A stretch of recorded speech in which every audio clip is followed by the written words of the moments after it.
Hello friends, అందరికీ నమస్కారం. ఈ టీ20 ప్రపంచ కప్లో ఇప్పటివరకు 3 మ్యాచ్లైన టీమిండియా ఘన విజయం సాధించింది. అయితే ఒకే వేదిక ఆడినటువంటి మన టీమిండియా స్టార్ బ్యాటర్లు చాలా ఇబ్బంది పడ్డప్పటికీ మొత్తానికైతే చేజింగ్ చేసి అద్భుత విజయంతో సూపర్ 8కు చేరడం జరిగింది.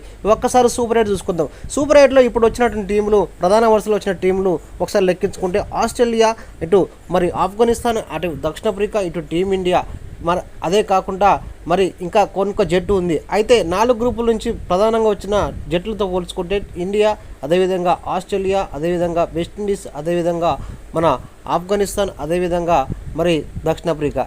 అయితే విచిత్రం ఏంటంటే ఈ యొక్క జట్లో ఎప్పుడు కూడా టీమిండియాకు కొరకరాని కొయ్యగా ఉన్న జట్లైనటువంటి న్యూజిలాండ్, అదేవిధంగా పాకిస్తాన్, అదేవిధంగా ఇంగ్లాండ్, ఈ జట్లు మాత్రం సెమీస్లో తలపడతలేదు. అయితే ఒక్కసారి మనకు సూపర్ 8లో చూసుకున్నట్టయితే గ్రూప్ ఏలో ఉన్నటువంటి టాపరు గ్రూప్ బిలో ఉన్నటువంటి సెకండ్లో ఉన్నటువంటి జట్టుతో ఆడుతుంది. అదేవిధంగా చూసుకున్నట్టయితే సెకండ్ జట్లో మనకు ఆల్మోస్ట్ చిన్న జట్లు తలిగే అవకాశం ఉంది.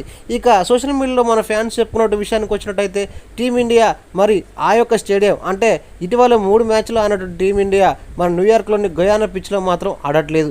ఈ పిచ్చిపై లేదు మనకి మ్యాచ్లు, అదొకటి సంతోష విషయం. ఇక అదే కాకుండా టీమిండియా మొత్తానికైతే సూపర్ 8లో అద్భుత విజయం సాధించి సెమీస్కు రావడం చాలా సులువైన మార్గం అని చెప్తున్నారు.